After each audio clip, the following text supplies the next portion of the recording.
One of the most iconic American cruisers just came back, faster, sharper, and way more aggressive than before. Yeah, the 2026 Indian 101 Scout Base is here, and this thing is not playing around. This is not your chill Sunday cruiser anymore. This is muscle. This is attitude. This is Indian saying, we're done being quiet. First thing, you look at it and it already feels different.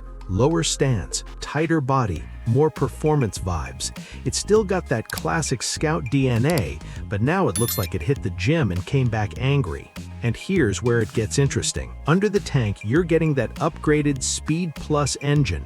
Bigger, stronger, more responsive. Indian hasn't officially dropped every single number yet, but from what we're seeing, this thing is pushing serious power for a mid-sized cruiser. We're talking quick throttle response, strong pull off the line, and way better top end than older Scouts. So yeah, this is not just about looks. This thing moves. Now imagine you twist the throttle on a highway, clean road ahead, and that engine just keeps pulling.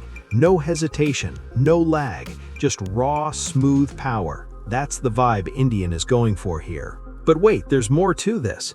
The chassis has been reworked. That means better handling, more stability, and a ride that actually feels confident when you lean into corners. And that's something older cruisers struggled with. This one, not so much.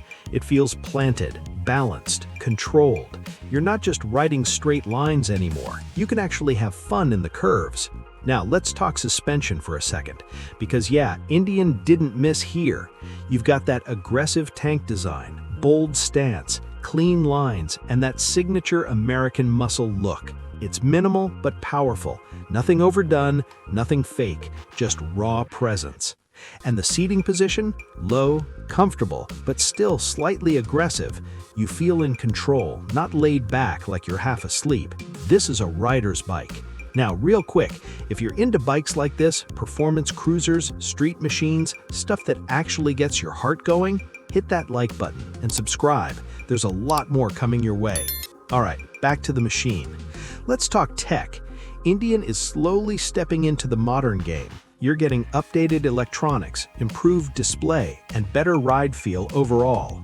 Now, it's not overloaded with tech like some sport bikes, and honestly, that's a good thing. It keeps things simple, clean, focused on riding. But yeah, there are rumors. Some leaks suggest higher trims might come with ride modes, traction control, maybe even a more advanced display setup. Nothing fully confirmed yet, but it looks like Indian is heading in that direction. And if that happens, this bike becomes even more dangerous, in a good way. Now pricing. This is where people are really watching closely. Indian usually positions the Scout lineup pretty competitively, so expect this to land in that sweet spot. Not cheap, but not crazy expensive either. You're paying for performance, brand, and that American legacy. And honestly, for what this bike is bringing, it might actually be worth it. But here's the real thing. Who is this bike for? It's for riders who love cruisers but are tired of boring ones. It's for people who want style and speed. It's for someone who wants to pull up, turn heads, and then disappear down the road in seconds. This is not a beginner toy. This is a statement. And if Indian plays this right, the 101 Scout could easily become one of the hottest bikes in its category. No joke. So now the question is, would you pick the 2026 Indian 101 Scout Base over something like a Harley or a sport naked bike? Or is this still not aggressive enough for you? Drop your thoughts in the comments. I'm curious what you think.